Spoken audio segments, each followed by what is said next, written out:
There's a fella by the name of Bernard Sanders, and he appears to have finally had enough. Senator Bernie Sanders has thus far not encouraged former Vice President Joe Biden's team to consider Senator Elizabeth Warren as his running mate, despite his long-standing ideological alliance with the Massachusetts senator.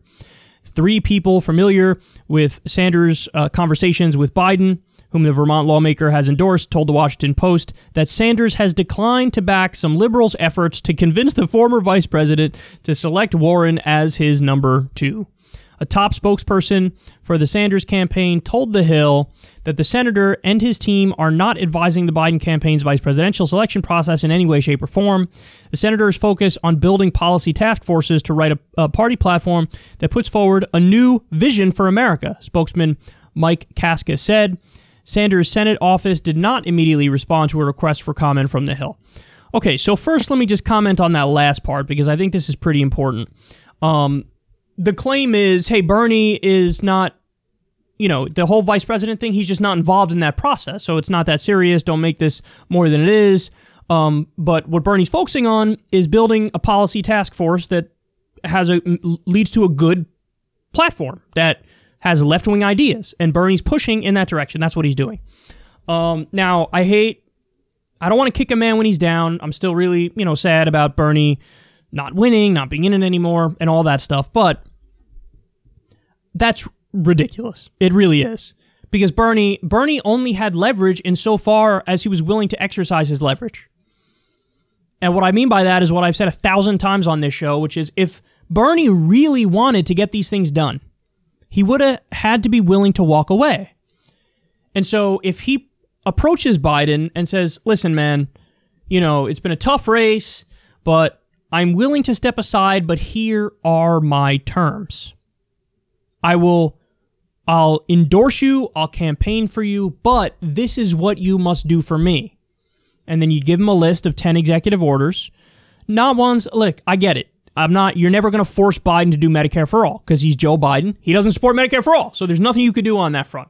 Are there other areas where Bernie can nudge him and get enough of a concession where Biden might do some good things? Yeah, like have one of the executive orders be legalize marijuana. I mean, yes, he wrote the crime bill and he was a hardcore drug warrior, but he was like, where's the political winds going? And then he went in that direction, and now the political winds have changed, so you could probably get him to do it, but you have to force him. Hey, here's a list of 10 executive orders, including legalizing marijuana. Here are the other things that I'm interested in, freeing nonviolent drug offenders, whatever it might be. A list of 10 awesome executive orders, things that Biden can do, he has the power to do, like a Buy America executive order or punishing outsourcers through an executive order where you cancel federal contracts with them if they outsource jobs. So many things he could do. Here's the list. If you do these in the first 100 days, I will do everything I can to get you elected. If you don't, good luck against Trump. I'm going to go lay on a beach somewhere. Bernie could have done that, but it would have required the balls to say, I'm just going to sit out. Now, my guess is Joe Biden probably would have counteroffered and said, listen, dog, I can't do all these. Some of these go a little too far for me, but here are the 5 I'll do. I'll do these 5, and I'll do them in the first 100 days. You have my word. And then boom, everybody's happy. You walk away, we get tangible stuff from Biden. Tangible. His word that in the first 100 days he has to do this, and he's on the record as saying, I have to do these executive orders. I think that's what, if Bernie really wanted to get the policies implemented, that's what you do. You don't get a freaking task force?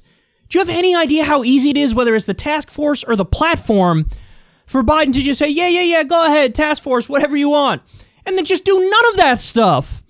So really what Bernie did is so weak. I'm sorry, but it's true. It's so weak. You got nothing tangible. You got no time deadlines. You got nothing on the executive order front. Biden's not going to do Dickie McGee's acts for us. So that's really depressing. But anyway, that's the side point. The side point is what they say Bernie's focusing on. He ain't focusing on that. I mean, he's trying to get the platform left, but they're just going to ignore the platform. So what's the point? So, okay. They're saying, well, he's not he's not even pushing Biden to pick Warren for VP. Good! Why should he? This is somebody who repeatedly stabbed Bernie in the back on the campaign trail. She insinuated that he's sexist and that he said behind closed doors, a woman can't win the presidency. When I guarantee you he either didn't say that or what he said was something along the lines of, because, Donald Trump is a misogynist and because we have a lot of misogyny still in this country, I think it will be tougher for a woman to win. So in other words, he would be the one making like the overly woke point. And she spun it as, as if he's like a caveman and an old school misogynist, sexist caveman, and he was besmirching women. That's how she portrayed it, which is a lie.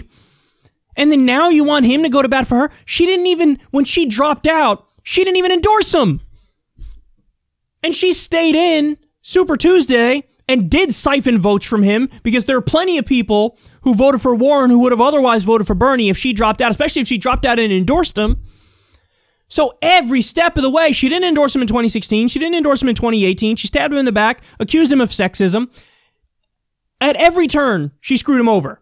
And you expect, and you, like, they're saying it as if Warren is entitled to Bernie being like, yeah, I want Warren for VP.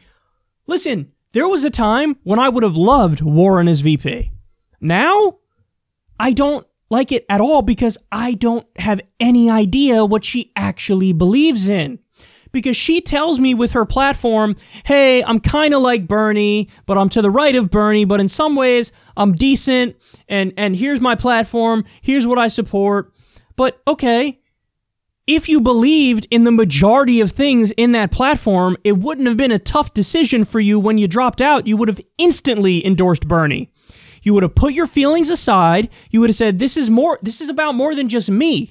This is about improving the lives of the American people. This is about raising the minimum wage. This is about getting people health care. Like, of course I'm going to endorse Bernie. If I believe in my platform, if I believe in the majority of things in my platform, it's a no-brainer to endorse Bernie. But she didn't do it, which leads me to what conclusion? Oh, it was never really about the stuff that you said it was about. It was never really about your platform. It was never really about the issues. If it was about the issues, you would have endorsed Bernie. You didn't endorse Bernie, so it's not about the issues. It's about you. It's about you and your ego and narcissism and careerism, and you wanted to be the first female president, Elizabeth Warren. Yes, put me in the history books. Yes. And you lost. And now you feel entitled to this guy's support when you stabbed him in the back repeatedly? I told you guys there's a time I would have supported Warren for VP. Now I don't want her for VP because I don't know what she believes. She's a shapeshifter. She's a shapeshifter. I don't know what she believes. I don't know what she's going to fight for. I don't think how do I know she's going to push Biden in a left-wing direction? When she supposedly got into politics because Biden was too far right-wing and the bankruptcy bill and the corruption, and now all of a sudden, she didn't speak out against Biden at all on the campaign trail. I mean, what a joke this is.